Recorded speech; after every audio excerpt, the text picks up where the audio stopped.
I thought I would talk for a while about our approach, about how we're thinking about the world right now, how we're seeing opportunities, and what we're doing, and then leave some time for questions at the end, if that's okay. Um, okay.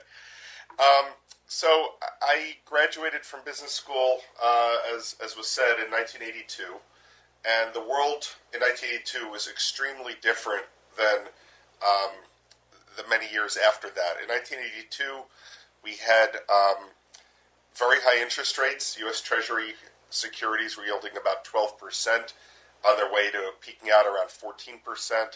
The prime interest rate, shortly after we started the firm, got to over 20%.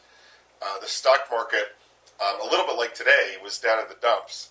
You had a market that was, the Dow was trading in the 700s and had done nothing for the past 18 years. So a little bit like Japan, actually. Down market over a very long period of time. No one was graduating business school to go into Wall Street. I've often thought that people's temperament in the business is colored by the day they come into the business. So if you started in 2005 or 2006, you probably were influenced by the optimism of those markets. If you came in 1982 or perhaps in 2009, you're influenced by the pessimism of those markets, and it does affect you. If you remember how cheap things can get, you don't easily forget that lesson. So my background was I had worked for a couple of years at Mutual Shares. Mutual Shares was run at that point by Max Heine, who was one of the founders many, many years before. And when I started, it was a $40 million no-load mutual fund applying value investing principles. When I left a couple of years later, it was $200 million.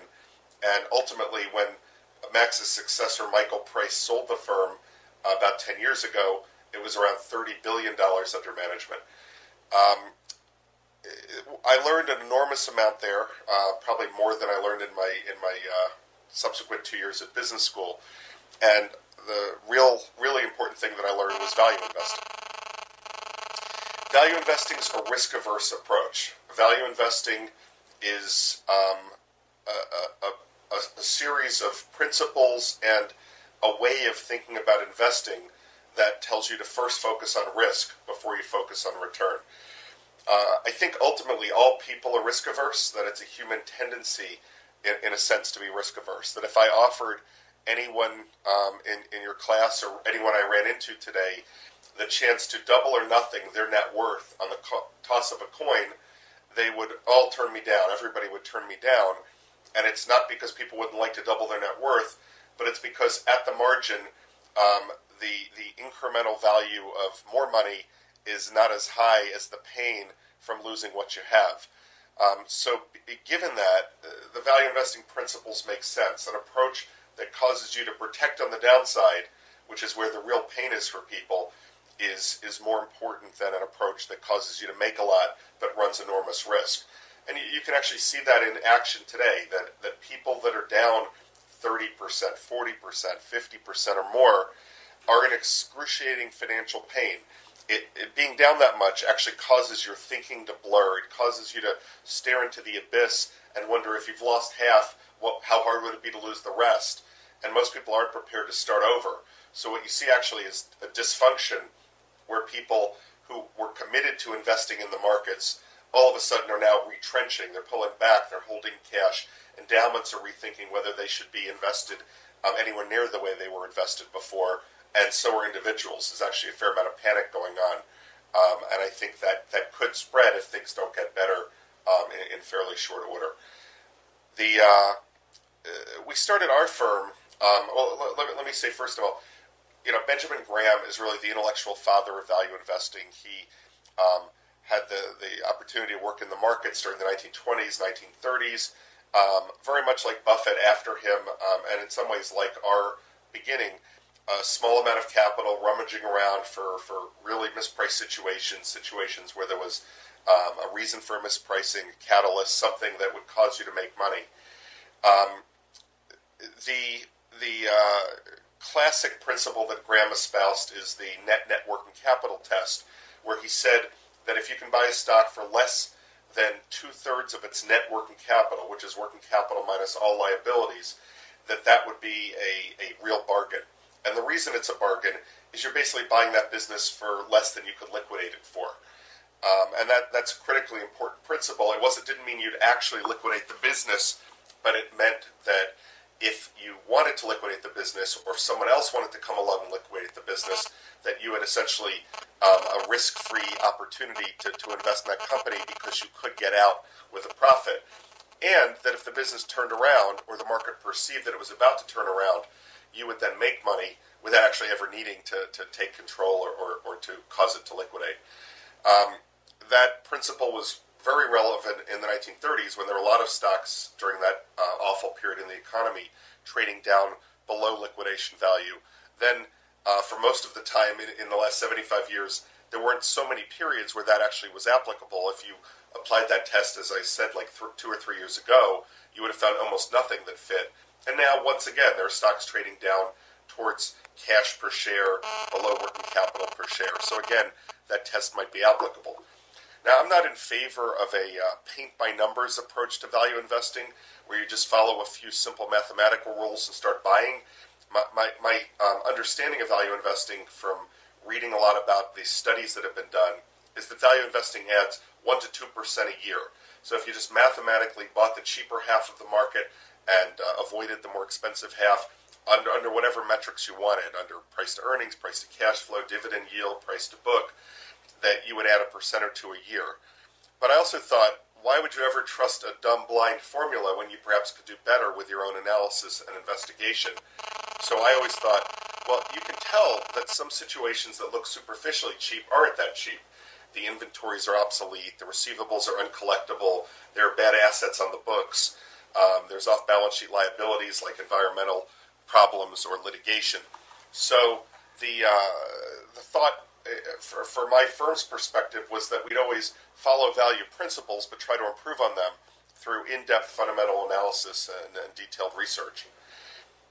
The other thing that we try to focus on, in a sense, our approach is built on 3 underlying pillars. One is that, as Graham says, you want to focus on risk before you focus on return. Some of that comes from the worrying that George described in his introduction. A lot of it is focused on multiple scenarios. What can go wrong? How much can you lose? We don't think of risk in an academic sense of beta, which doesn't make any sense to us at all. Volatility is not risk. Volatility is volatility. Volatility creates opportunities and isn't necessarily risk at all unless you absolutely needed to sell the day that the price was very low. Rather, risk is the probability of losing and how much you can lose if you lose. So we focus on risk before we focus on return. That's obviously very different from Wall Street, where they still, even after pressure, write a huge percentage of research reports that are bullish, very few that are bearish, and even when they do think about other scenarios, they tend to oversimplify with single point estimates rather than a range of possible outcomes. And in other words, inevitably are focused mostly on how much you can make, and with a spurious precision. Now, the second underlying principle that we think about is the world is oriented towards relative performance. It's one of the giant weaknesses in the investment world. All the big mutual funds are focused on competing against each other, competing against the market. So they're looking at relative numbers. If the market's up 20, they want to be up 21. If the market's down 20, they want to be down 19. The reason for that, by and large, is everybody's an asset gatherer. And when you gather assets, if you perform in the top half of performance, or if you avoid the bottom quartile of performance, you almost certainly never get fired, you don't lose clients, and your firm is very profitable and successful. By contrast, we think wealthy individuals and established institutions, because of the risk aversion, are actually interested in absolute returns. That in other words, if you're focused on absolute returns, the idea of losing people's money becomes fairly abhorrent. And if you focus on relative returns, you're happy with losses as long as you lose less than everybody else. So the relative approach ends up forcing people into a kind of a closet indexing approach, that you don't want to look very far away from the indexes, you don't want to look very different from the indexes, because if you underperform by taking a chance at being different, you could lose a lot of your assets under management. So you end up kind of tracking the indexes and lying very close to them, which basically gives you insured mediocrity, that you won't severely underperform, but you won't outperform either. Our view is that the idea of sending a letter to a client, dear client, the markets were down 30%, we were down 28%, would make us sick. That your goal is not to lose less. Your goal is to kind of try to make money all the time, protect capital on the downside, and still do well enough on the upside. The third part of that three principles is the importance of being bottom up and not top down. Most of the investment world has a top-down orientation. They think about how's the economy going to do, and how's how foreign currency is going to do, and what are interest rates going to do. And I'm not saying that stuff's totally extraneous. You certainly want to think about it, but you analyze investments bottom up, one at a time. Top-down investor like George Soros in his heyday would have a view that the pound is overvalued or undervalued, or that the Fed was going to cut rates or raise rates. And that would drive your decision-making and lead you to specific areas of investing, and then specific companies within those areas to try to take advantage of those themes. And my view is that is incredibly difficult to do. I don't know anybody with a really good long-term demonstrated record of success with macro forecasting. And beyond that, you not only need to be incredibly good at the macro forecast, you need to translate it correctly into industries and companies, and then be early, or the prices may have already moved to reflect your viewpoint. So as we were forming Baupost in 1982, we employed those principles, so we weren't just buying formulaic value, we were looking creatively for value.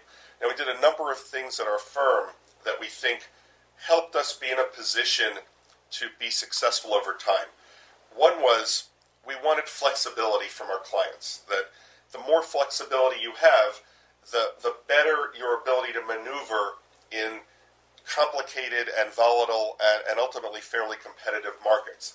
So if you have a narrow mandate, like the only thing you can buy is investment grade debt, you will for sure own investment grade debt, whether or not it's actually interesting.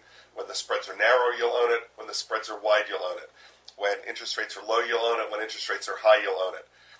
By contrast, if you have a broader mandate that lets you own all kinds of debt, all kinds of equity, perhaps some private assets like real estate, perhaps hold to cash when you can't find anything great to do, you now have more weapons at your disposal to take advantage of conditions in the market. Real estate's such a great example that I'll just illustrate with it. If you have a mandate that is only common stocks, or you can only invest in REITs, you have a limited opportunity set. That REITs might be cheap, they might be expensive. But if you can expand that mandate to all of real estate, so you might own an REIT, or you might own the debt on an REIT, or the convertible debt. You might own a equity in a property, you might buy a building, you might own the bank loan on that building.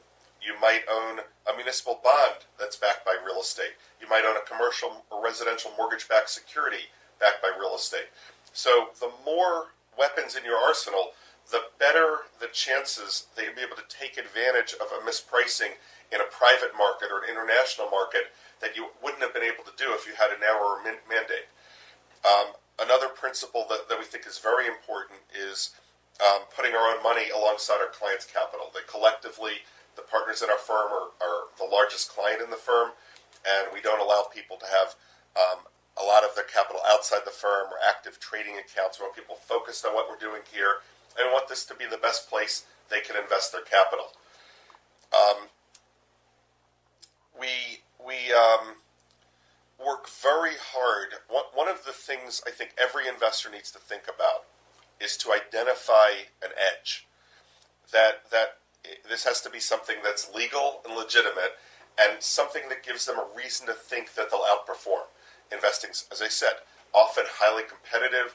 You're charging fees that you need to earn to outperform an index fund. And in a competitive market, not everybody will, by any means, will have an edge. I think this is something many investors never really give that much thought to, and we think about it a huge amount. We think the biggest edge any investor can have, and the biggest edge we do have, is a long-term orientation. And it's easy for people to say they do, and it's harder to actually have it. One thing that's really hard is in a world where people are comparing your results often, where a short-term underperformance might truncate your ability to take a long-term approach, the ability to actually have long-term oriented money, and that's why we only have wealthy families and institutions. We don't have fund of funds, we don't have sovereign funds, we don't have pension funds, we don't have public mutual funds that we offer. We only have this long-term money that is able to take that approach, and quite sophisticated money at that. In today's world especially, you can see how clear it is that a fund that's down 25 or 30 or 40% has almost no ability to take a long-term approach because, like most funds, they're getting redemptions. Even funds that are up are getting redemptions because clients need their money back. And how do you make an investment decision for a 3 or 5 year hold when you don't know if you'll have that capital for even 6 months? So a lot of funds feel this enormous pressure to either hold cash or to buy very short-term situations, bonds maturing in 3 or 6 months, stocks that have a catalyst that will work out almost immediately. And that leaves a huge swath of the market with much less competition than usual. So long-term orientation is critically important. The congruity of interest that I described earlier is critically important in terms of putting our own money where our mouths are. Relationships are incredibly important. In some of our activities, it's more obvious than others.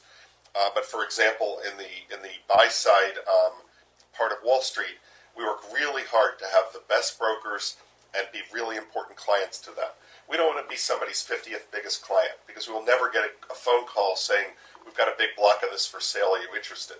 But if we're somebody's first or second biggest client and they get an order to sell a $500 million piece of something, they're going to call a client that they know can respond, can move quickly, can act with integrity, cannot blab it all over the street.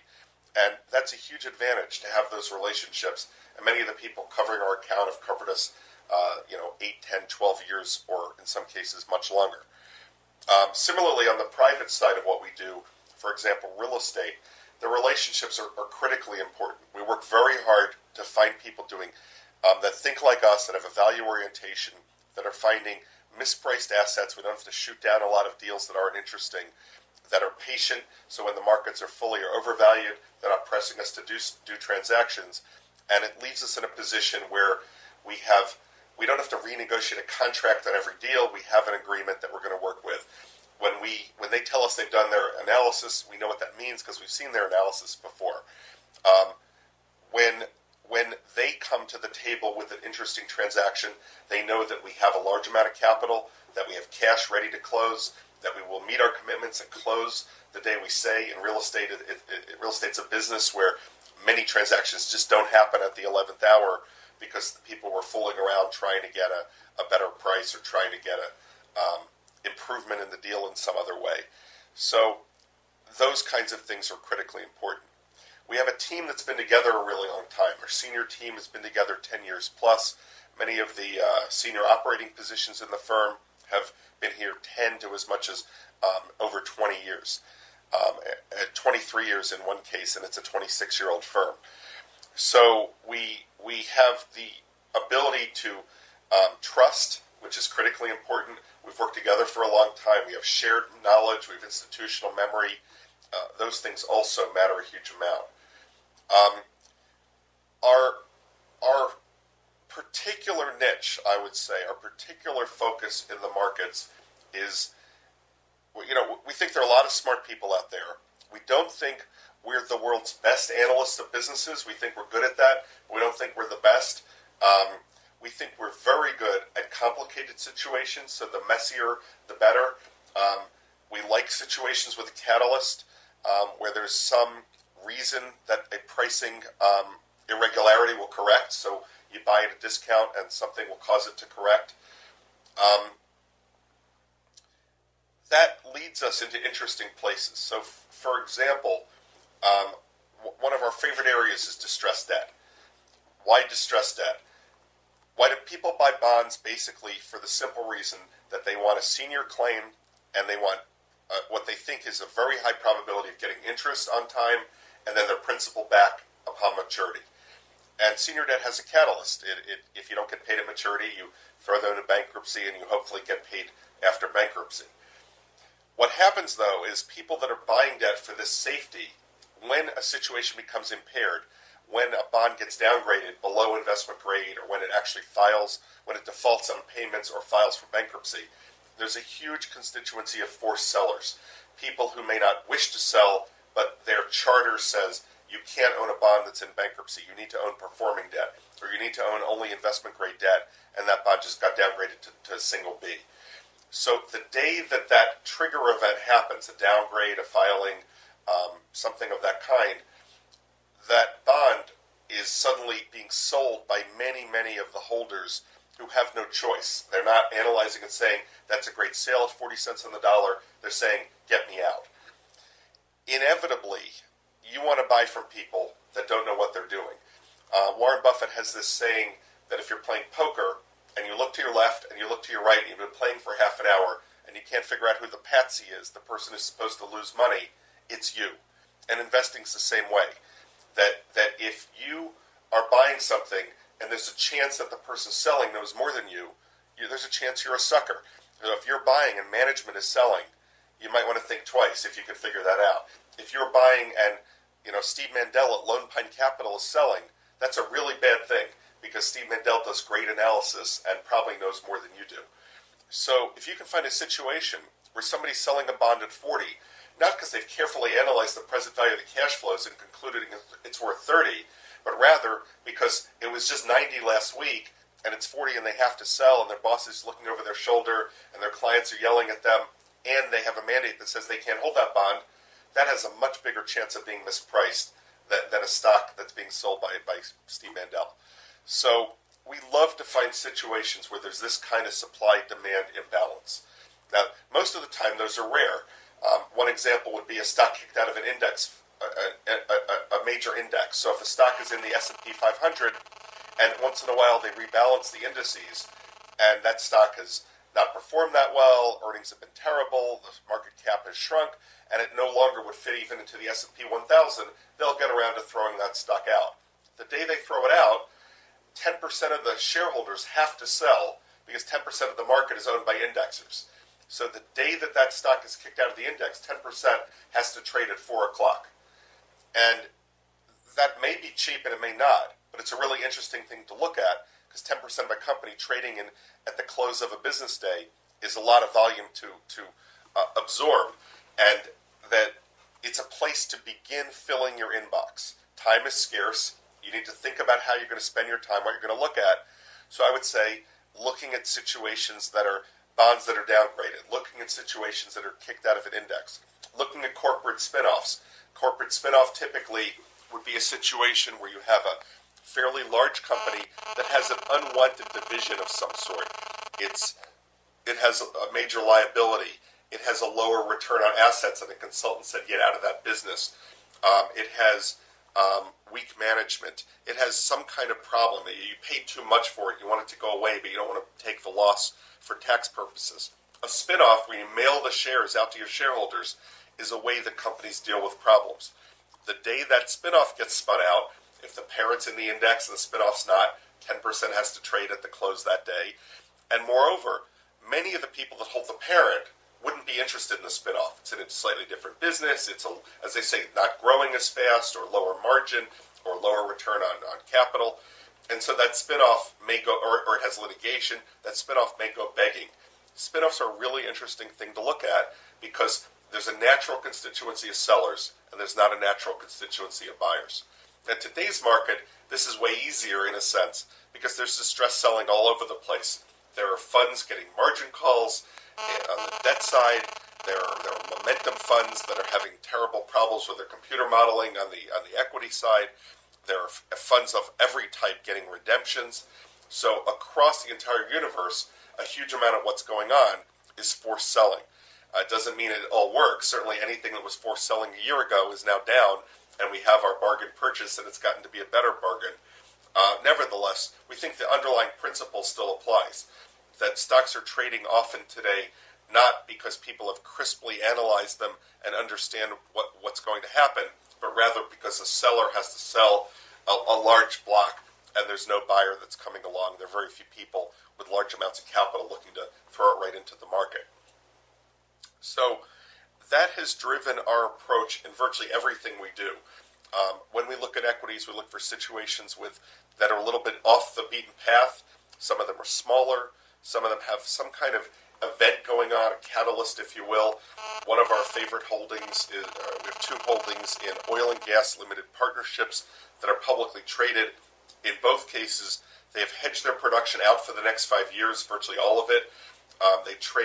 One trades at probably a little over half of its reserve value unhedged. The other one trades at probably a third of its reserve value unhedged. In both cases, they trade for approximately equal to or below where their likely distributions will be. If you just add up what you're going to get over the next 5 years, that's already locked in with hedges. They trade at or at a discount to that value. So 5 years from now, you'll have all your money back, and you'll own this giant pile of reserves extremely inexpensively. Looked at a different way, one of them has a current yield of 20%, the other has a current yield of 30%, again, based on those locked-in hedge distributions. So that's a weird piece of paper in a sense. It's not a conventional equity, but there are aspects to it that make it superior to a conventional equity. We own shares in a biotech a pharmaceutical company that effectively is a biotech that invented a number of different drugs and has partnered with major firms. They therefore own a large royalty stream. The company felt that they were getting no credit in the market for this very large royalty stream because they were also spending a lot of money on discovering new drugs, and that was causing them to not look profitable. They decided to split into two. So the spinoff was the drug discovery parent, which was losing significant money every year, but had a giant pile of cash and was investing that to find new drugs. And the royalty receiving entity was separated from that parent. The royalty receiving entity trades right now, it's called PDL Biopharma. It trades in the low to mid sixes a share, and we think has a 30 IRR based on the present value, based on the likely collections discounted back. So it's about a 30% annualized return over a number of years based on that. Nothing great needs to happen. Those drugs need to just continue to be sold, and we have estimates. In some cases they shrink, in some cases they grow. But that seems to be a remarkable mispricing. But it's an odd security. It's not a big cap stock. It's not widely followed, and you have some uncertainty that drugs could turn into problems. There could be challenges to the patent. But we basically are assuming very conservatively what happens and think it's just remarkably inexpensive. The other part of the company, the biotech research part, it has about $16 or $17 a share in cash, and until yesterday traded at $6 a share.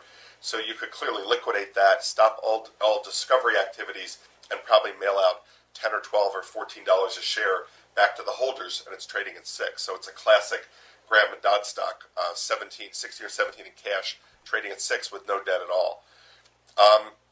In debt instruments, we have the same kind of experience. We look at things, especially in today's world, to a worst-case scenario. We don't know how bad the economy will be. Certainly there's been a giant upheaval. It's hard to think about things just getting better in a hurry. You never know. You don't want to bet the ranch in any case. One of the things that's going on today in a highly publicized way is anybody that is long is an idiot. Anybody that's short is a genius. Anybody that didn't see it coming is an idiot, and Nouriel Roubini and people like him are astonishing geniuses. And the problem is, as I said earlier, nobody's really good at forecasting over time. That there are a lot of people that can call one recession or one bear market, but inevitably they get hung up on overstaying their welcome or looking for the same thing to happen more than once, and history doesn't exactly repeat. So our view is it might recover and it might stay awful, but to be safe, to have that margin of safety in our investments, we want to assume that it's pretty darn bad, and we want to assume that for quite a while.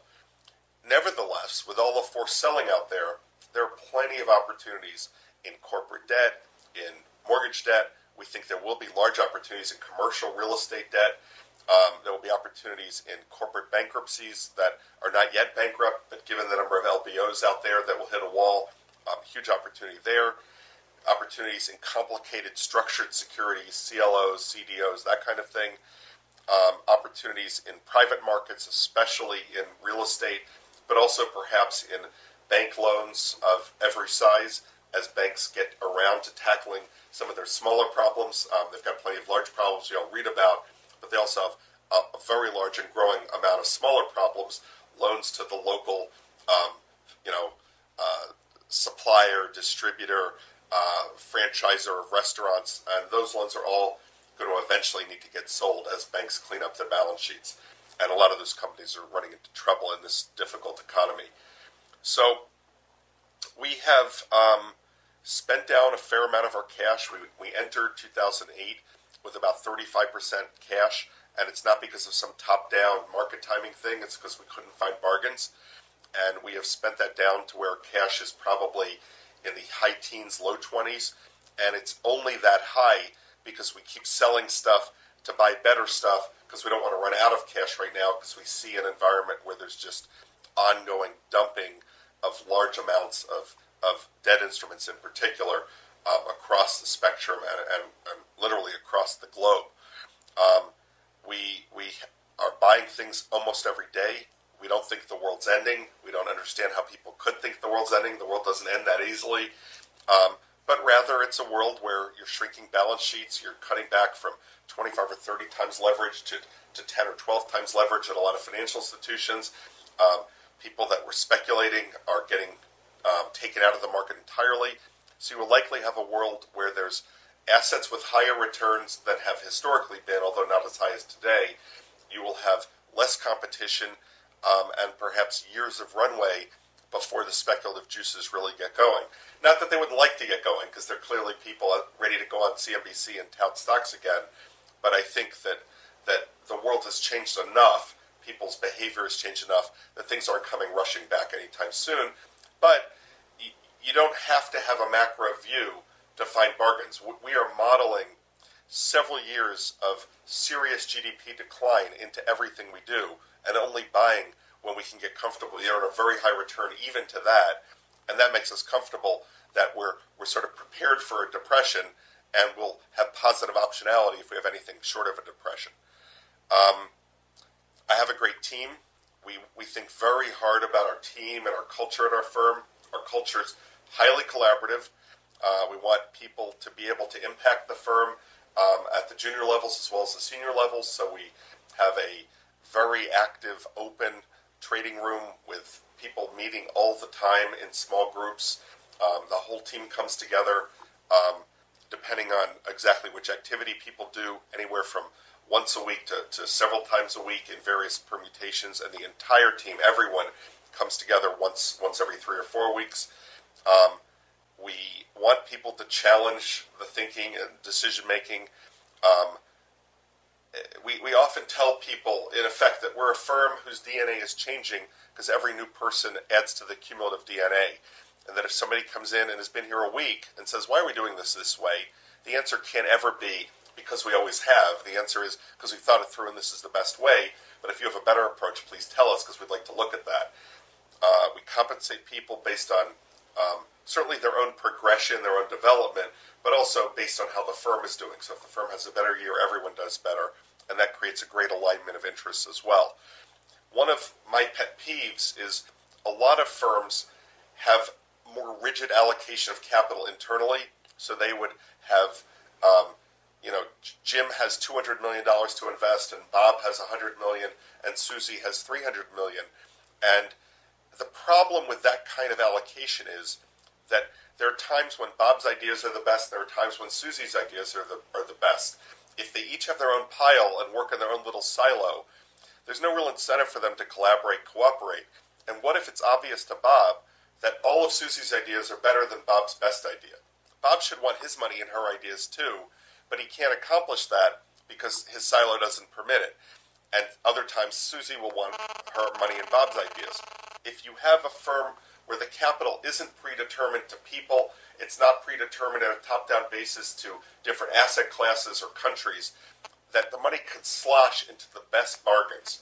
And that ultimately makes you more money with less risk. You're moving into the best bargains, so you're buying things that are cheaper, which means you have less downside, and that you have more upside. That's the whole idea of Benjamin Graham's principle. Buying bargains, unlike what people say about risk and beta, if a stock has, let's just say the most simple case, let's take that biotech stock, forget the complexities of it. That biotech stock was $16 or $17 of cash, trading at $6. If that stock suddenly drops to $3, does that make it more risky because it's very volatile, or does it make it a ludicrously good bargain because it's now trading for half the price? You can only lose half as much, and you can make way proportionally more if things work out. So we think by having flexible allocation of capital and a very collaborative environment, we end up doing ourselves and our clients a favor, having a portfolio with less risk, more return, and ultimately, therefore, generating more profit for the clients and more profit for ourselves. I could go on forever, but I think it's a great opportunity to interact. So why don't I try to open it up for questions, and we can talk about anything that would be helpful at all.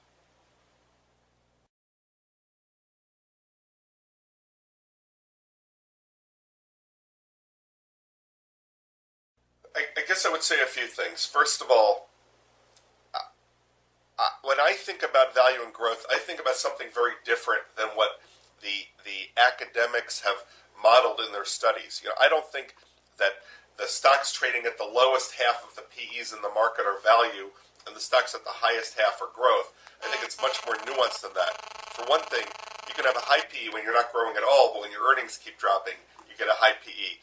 So I would sort of say companies that are growing fast are growth. Companies that are very cheap are value. Sometimes the growth stocks are the value stocks. So I don't understand a lot of the conventional thinking about that. A second thing I'd say is, I think in a way, value, but really all stocks got caught up. There was a kind of thinking before the bubble burst that said, let's price everything off of a leveraged buyout model.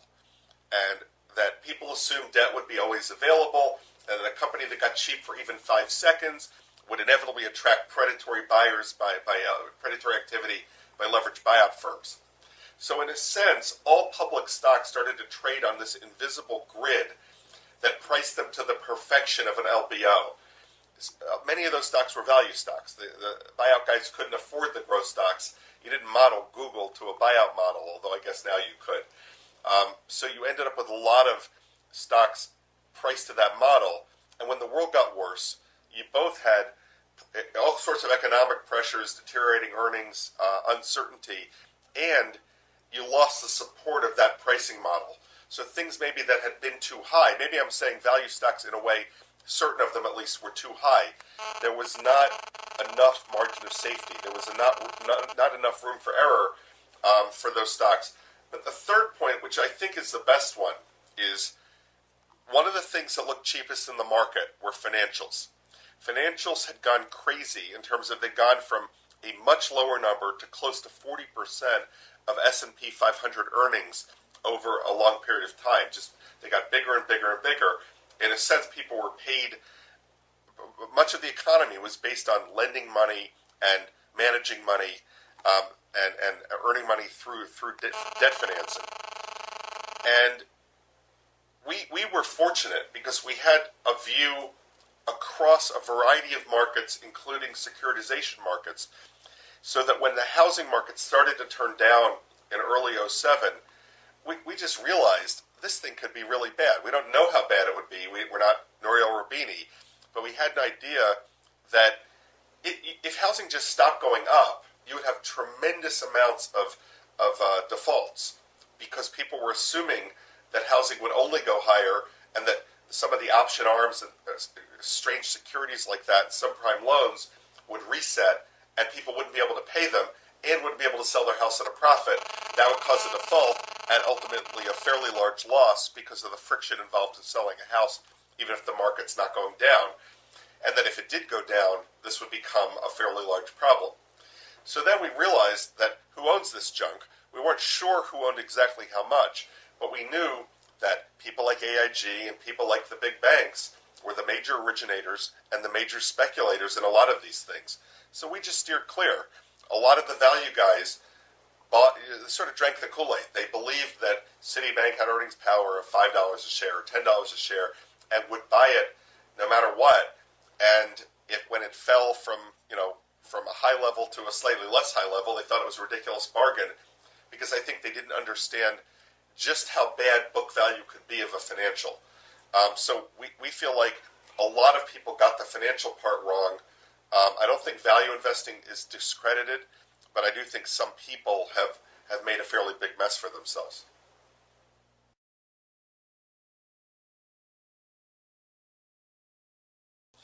As I said earlier, we think of risk as how much can you lose and the chances of losing it. We run intensive sensitivity analyses on everything we do. For example, we're looking hard at the mortgage market and the market for mortgage securities. And we will run a whole variety of assumptions. So we'll assume that, what if housing drops 20% more in '09 and 20% more in 2010 and 10% more in 2011? We'll assume, what if 60% of the pool defaults? What if 80% of the pool defaults? What if voluntary prepayments drop to 4% a year, to 2% a year, to 0? And we just look at everything that is in every part of the analysis that matters and vary it to understand how it would affect us. If we can find a security that modeling to depression conditions still generates a high return for us, as we have with some mortgages and some corporate debt and some equities, we're very happy to get involved. Risk and return interact in the way I was trying to describe, that the academic definition of these is so off from the truth that the way we think about it is, if you really, academics think securities are basically efficiently priced, and we think that it's easy to find things that are not efficiently priced, and there are often reasons for that: bad management or complicated structures or fees and expenses. But if you could find, let's just say, a closed-end fund that has $20 worth of value trading at 10, that's, you might find such a thing today, that would be interesting. Now, if that drops to 5 and the NAV stays the same, it drops to 5 because a Russian bank that owned a lot goes bankrupt and has to sell tomorrow, academics would say that's an efficient price, and they would say it's become riskier because that stock moved 50% in one day, so the beta's higher. And we would say, wait a minute, you have half as much that you can lose. It's gone from 10 to 5. It can only go to 0, so you can only lose half as much. And now you can go from 5 to, instead of going from 10 to 20, you can go from 5 to 20. You can make twice as much. So we would say that they interact because the less risk, the more return. They're two sides of the exact same coin. But that's not what academics say. Academics say the riskier it is, the more return. But we'd say the less risky it is, the more return. So we're really talking at complete odds with each other. And, I have 26 years of experience. Warren Buffett has 50 years of experience saying I'm right and academics are wrong.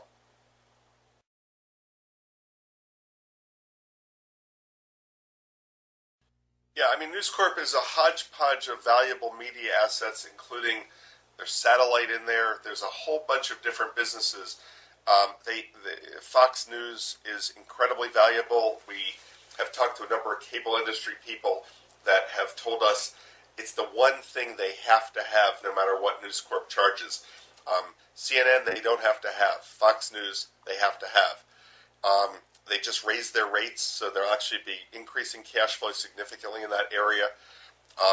We think the breakup value of News Corp is easily $15 or $20 even today, and in a normal environment is $20 to $30 a share. There's not a lot of almost no debt maturities in the next 10 years. There's like 1.5 times EBITDA in the form of debt, but it's all way out there. The company's earnings will drop from the low $1 to 50 or 70 cents. It could even go lower. But the stock's at 5, and it represents ridiculously good value.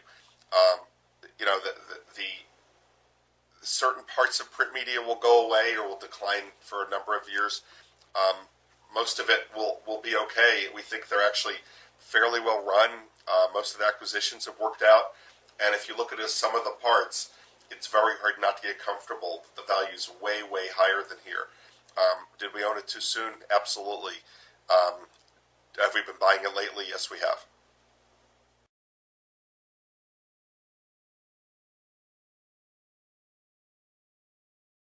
Somebody asked me this. I spoke at Harvard Business School about a month ago, and somebody said, "Tell me some good news." And I said, "Look, it's going to be harder to get a job anywhere and harder in Wall Street, but it'll be a much better job." That it looked easy in 2006 when the market only went up, but it in fact was hard. If you started your career in 2006, you've probably been fired. You probably have a terrible track record, and you perhaps are even you've lost your bearings because the world you thought you knew after only a year and a half or 2 years, it was not recognizable. Today, there are huge investment opportunities. It's obvious that amidst the greatest amount of chaos comes the greatest amount of opportunity. There's opportunity to screw up, but there's opportunity to get it right. And in the meantime, when things are less expensive, it augurs well for the future. When you look at any kind of backdated, if you look at any study, the highest returns going forward are achieved when you've had the lowest returns looking backward.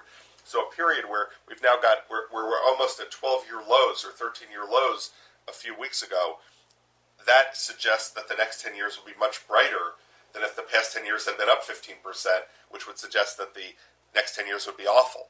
So I think we're looking at a period that is likely to be better than the one we've been through. We have to get through this downturn, but mostly you'll have much less competition and a very fertile environment in which to be an analyst if you enter the investing side of Wall Street.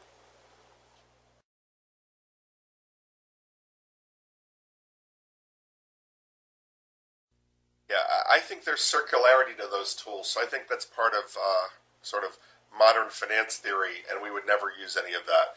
That your cost of capital changes based on your stock price and your bond prices. So how can that be a way to value a business? It would be a way of saying when the price is high, it's justified, and when the price is low, it's justified. So we don't believe in that. Our view is value of a business needs to be looked at a lot of different ways. You can't really have a single point value. You need a range of value.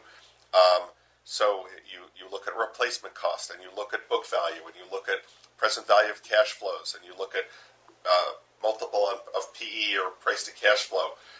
You look at some of the parts. You look at private market value. You look at everything you can look at. Some of them don't apply to some companies. And then you sort of have a range. And if stock's trading in the middle of that range, it's not cheap. If the stock's trading below the low end of that range, it's perhaps quite interesting. So that's the way we think about it. We don't really understand the concept of how to think of a permanent cost of capital that would give you any kind of analytical ability. Often the greatest opportunities are around the edge of things. If everyone's looking at something a certain way, looking at it a little differently can be incredibly refreshing. If everyone's looking for stocks in the S&P 500, you'd want to look at the S&P 501. You want a stock that hasn't quite made that. If people are valuing companies off of lofty projections of 2010 earnings, you might say, well, what about liquidation value? What can I buy where I can liquidate it and get my money back? And so we often the world thinks about something as a business. We think of it as a pile of assets. The world thinks about it as a future LBO. We think about it as, what can we liquidate it for? Or where do we earn a high enough return to just buy this and hold it forever? Where would we in fact be willing to buy control of this company? People often talk about that. We actually think about it as part of analysis, because if you would only buy 2% of a company at a price but would be afraid to own it all there, it kind of highlights maybe you're speculating and not actually investing. So we look at a lot of different approaches to kind of narrow in on what the value is without ever having a high degree of conviction that we've gotten the exact number. I often say to people, if you drive a car, and you know exactly everything about the car. It's never been an accident. You have 18,000 miles on it. It's a 2-year-old model. You don't know what that's worth within $2,000 or $5,000 perhaps. So how do you know what a gigantic, complicated business is worth to an exact dollars and cents per share? Nobody can know that.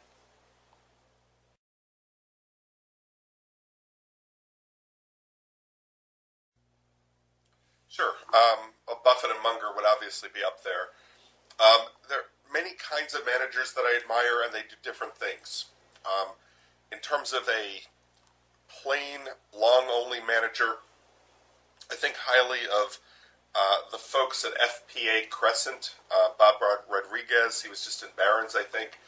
Um, I think the folks at Southeastern Asset Management have been struggling lately, but actually are very, very smart and do a good job over time. I think people at Tweedy Brown do a consistently good job. They've also got some really interesting material on their website in terms of what works in investing and a number of other publications that are worth looking at. In terms of many of the best managers now are in hedge funds because they can make more money. I have very high regard for people like Paul Singer, like David Abrams, who used to work with me, um, the folks at Perry Capital, very, very smart guys, very capable people. I like Jeff Hallis at Tyndall. I like Michael Lowenstein and his partners at Kensico. There's a lot of really talented, good investors in a variety of different asset classes. Most of them are equity, some of them are multi-strategy. On a long-short basis, which is not something we do, but is something we think is valid, somebody like Steve Mandel, somebody like Brookside, the Bain Capital subsidiary. So there are a variety of people that have different approaches, and I think one of the nice things about investing is you can both have collegial relations with people who are also your competitors, and that a number of different approaches can work, although I would view them all as one way or another subsets of value investing.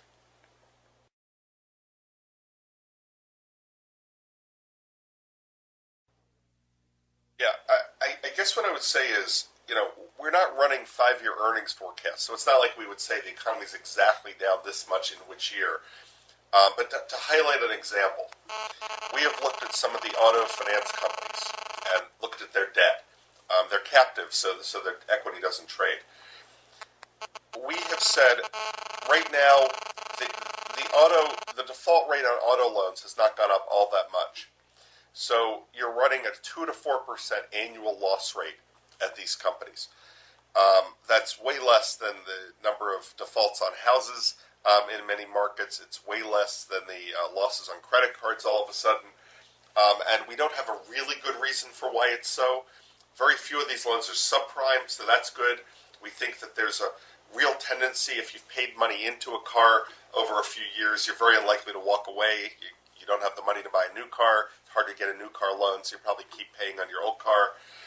Also, if you have a job, you need to drive to get to work often enough. So there are reasons to think people will keep paying, but we expect it to get worse. So we've modeled that. We said, what would be really bad? A base case scenario for really bad is it quadruples.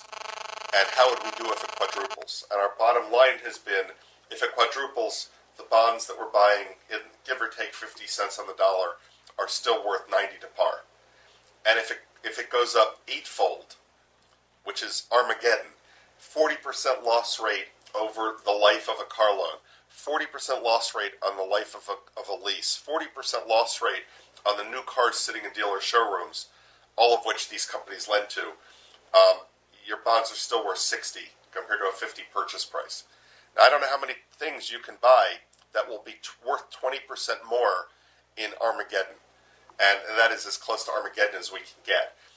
There's no historical precedent for anything remotely close to that ever happening. That's how we're modeling everything. When we look at home residential property, we look at a housing market that's already corrected massively, and we assume literally down 20% more in '09, 10, and 10% more in 11. That will get you down, for instance, in California, to 1979 home prices. It will get you way past any affordability metric, and will get you to a mid to high teens current yield on renting. So if you can buy mortgage securities to earn a high return to that assumption, which you can't always, but perhaps in some cases you can, that's the kind of Armageddon scenario that makes us very excited to invest. You could not apply that same stress test to any bank and still buy it. every bank in the country will be wiped out under those scenarios. So I don't think it will happen. But that's the degree of comfort we like and think we can get in today's market and still buy things to quite high returns. Um, every asset's different. Some of the harder things to figure out, like if some, whether it's a Las Vegas casino or Hilton hotels, the revenues are down 15-20% year over year on these things. And what you can't tell is next year flat from here, back up 15 or 20%, or down another 15 or 20. When you have that kind of wild disparity, we think it's uncomfortable to assume that you know what will happen. And so you need to be able to buy it to a deteriorating scenario and still get a good return. It's much harder to make those assumptions in certain businesses than in others. Will the volume of Kleenex go down 20%? No, it won't. But might the revenues at a gambling casino go down another 20? They could, because people don't have to do that. So we're trying to be really careful, and it's easy for us to just say, we don't have any opinion on that. We'd like to have an opinion, but we just can't get comfortable. And so we have so many opportunities out there in this kind of turmoil. We just don't need to do everything. We're comfortable saying no.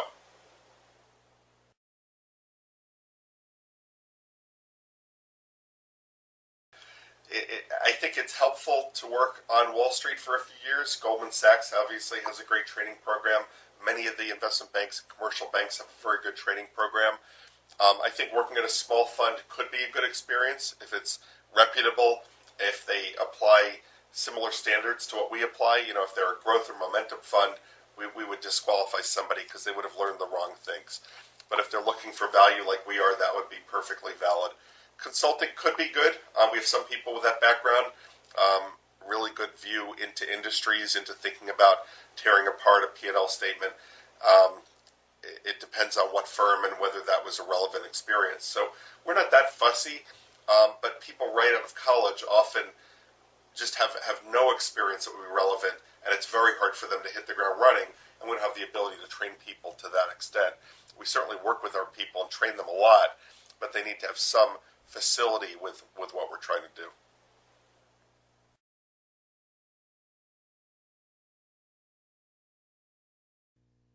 I don't really, other than it perhaps is only in recent years that Buffett has looked overseas. Graham and Dodd was focused here. I don't really know. I would just guess the historical origins of where value investing came from are here. But you do have people like Jean-Marie Evelard and others who have expanded internationally. We recognized in the security analysis update that the chapter that's not written in the original is international value investing, and the principles apply exactly the same. It's more complicated when you're investing cross-border with settlements and currency hedging and voting and notice requirements and that sort of thing. But we think there's fertile ground for value investing in foreign markets, in other asset classes even, and I imagine over time that will all even out.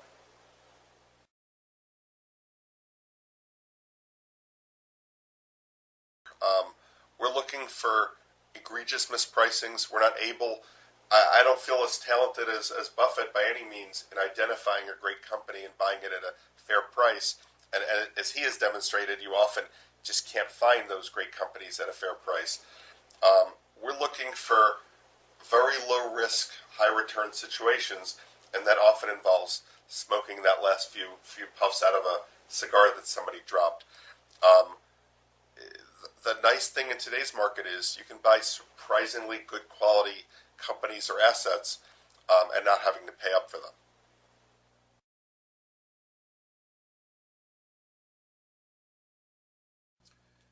I would say a number of things. First of all, we're very careful with the analysis. We have several people work together on situations, so if one person might have made a mistake, hopefully other people will catch it.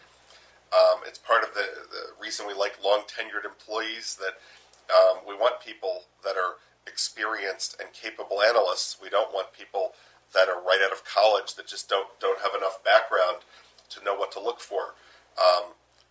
There's tremendous intellectual discipline and intellectual honesty in what we do. if we do make mistakes, we want to learn from it so we never make it again. We want to be able to call a mistake a mistake. Often people will backpedal and say, well, I never really thought that. And that's not okay. We don't do that here. We try really hard to have a very high degree of intellectual honesty. If we do recognize we made a mistake, we try to admit it immediately so we can sell without much pain. One of the biggest problems is if you have a culture where you get yelled at, which we don't have, but it happens at other firms. If you bought something and you realize 5 minutes after you bought it that you made a math error or you didn't think through a serious risk that you found out about, if you raise it to your boss and your boss yells at you, you have a disincentive to raise it. You have more incentive to hide it and hope it works out. And we never want to have that. So one of the messages I give loud and clear to everyone in the firm is, look, don't view it as not your business if someone else is doing something problematic. If we're buying something and you think it's stupid, I want you to find a way to communicate. I don't want you to do it in a humiliating way to the person that had the idea, but you owe it to the firm, and you owe it to yourself, since you have money invested here and your bonus depends on how the firm does, to raise your concern. We heard about a firm that blew up in the last year or year and a half, and many people in that firm were worried that the firm was doing things that were not going to work out well, and yet nobody felt comfortable raising their voice. They went home and talked to their wife about it or their husband about it, but they didn't actually raise their hand and say, let's sit down and talk about this because we're taking a huge chance. So by having a good culture, I think you also limit the possibility of serious mistakes.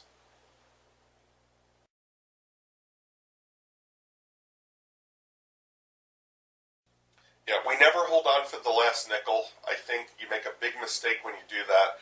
First of all, we never assume something will go past its fair value. A lot of times people will fall in love with something.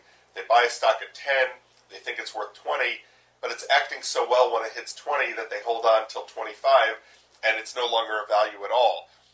Not that you shouldn't reassess if you decide, it really has added value. Their business is better than I thought. Their retained earnings bring the value higher. That's okay. But to just fall in love with it because it acts well is irresponsible. One of the things we try to think a lot about is this business is largely about psychology, that if you're down a huge amount, you're not thinking straight. If the markets do something that completely surprises you, you can be a deer in the headlights. Right now, many firms are not willing or able to commit capital, even if they have cash sitting there, because they're afraid of redemptions. They really badly don't want to be down again in 2009. They face an ongoing task of getting back to high water.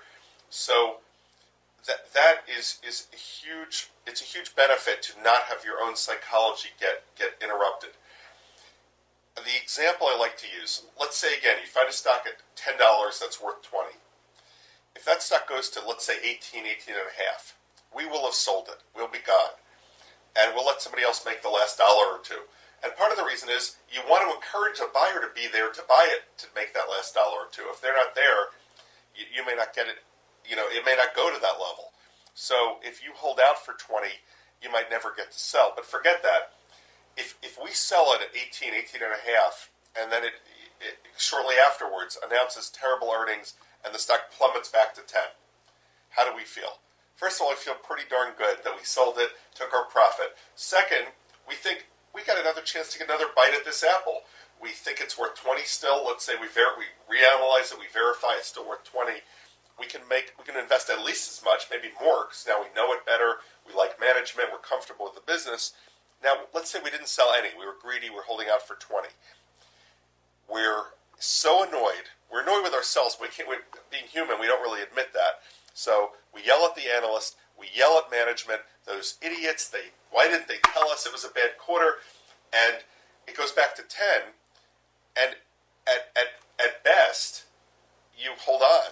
And at worst, you hate them. You sell it. You certainly aren't adding because you've been burned.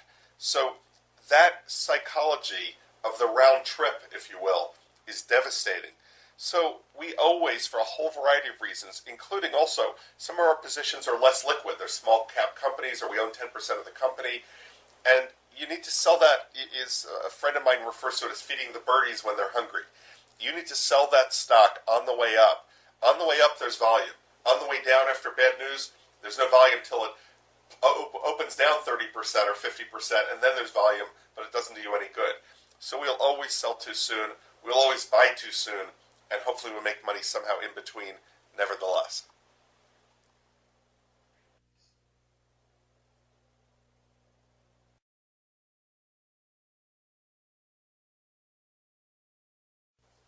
There are not formal policies. I would say, first of all, we have a chief risk officer who sits right next to me.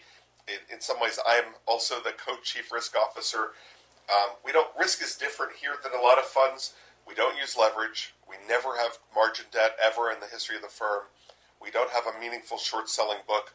I think if we have any shorts today, it's like under $20 million, so it's irrelevant. And we really don't think that's. We understand why people do it, and we think it's very legitimate for people to do it. It's not our approach. So when we want to hedge, we try to do it with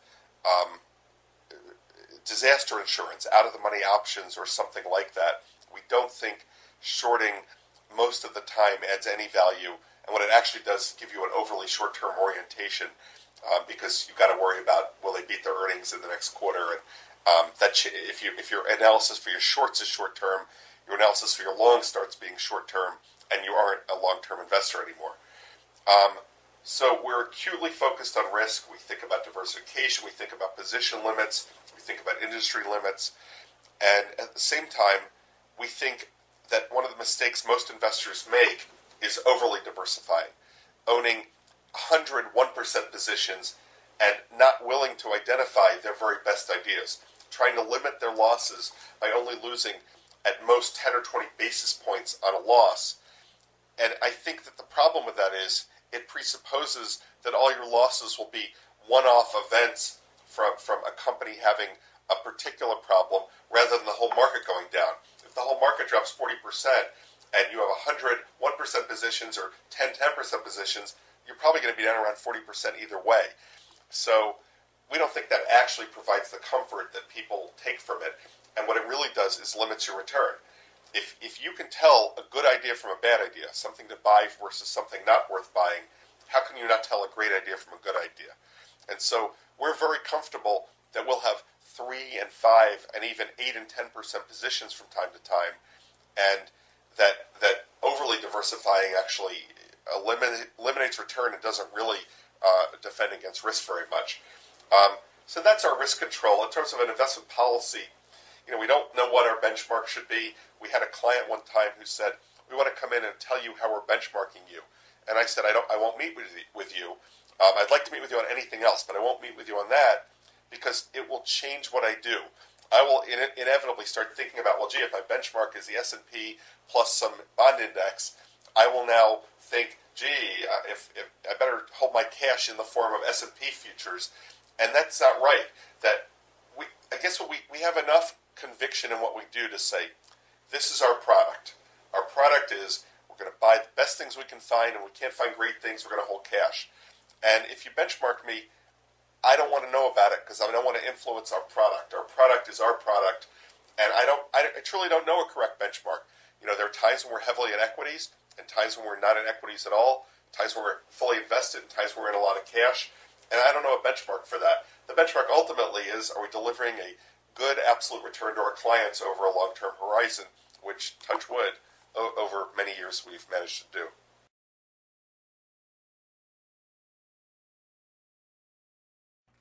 I mean, easily the most important thing is to act with high integrity.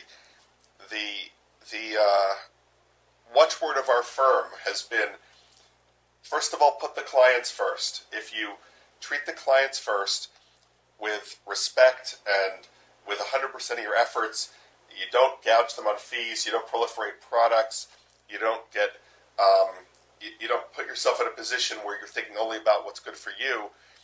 They know that, and I think that in an indirect way, you actually maximize your own good by maximizing your client's good first.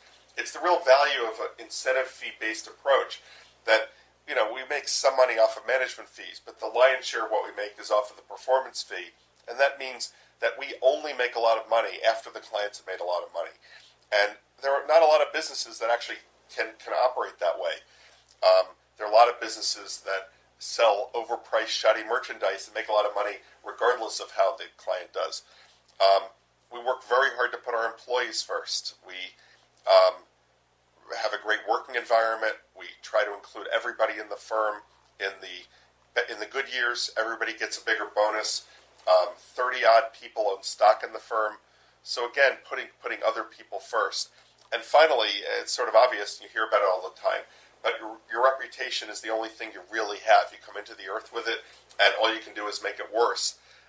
So you really have to work hard not to make it worse and to keep whatever reputation you've earned. Warren Buffett has often talked about the Wall Street Journal test and perhaps even the football field test.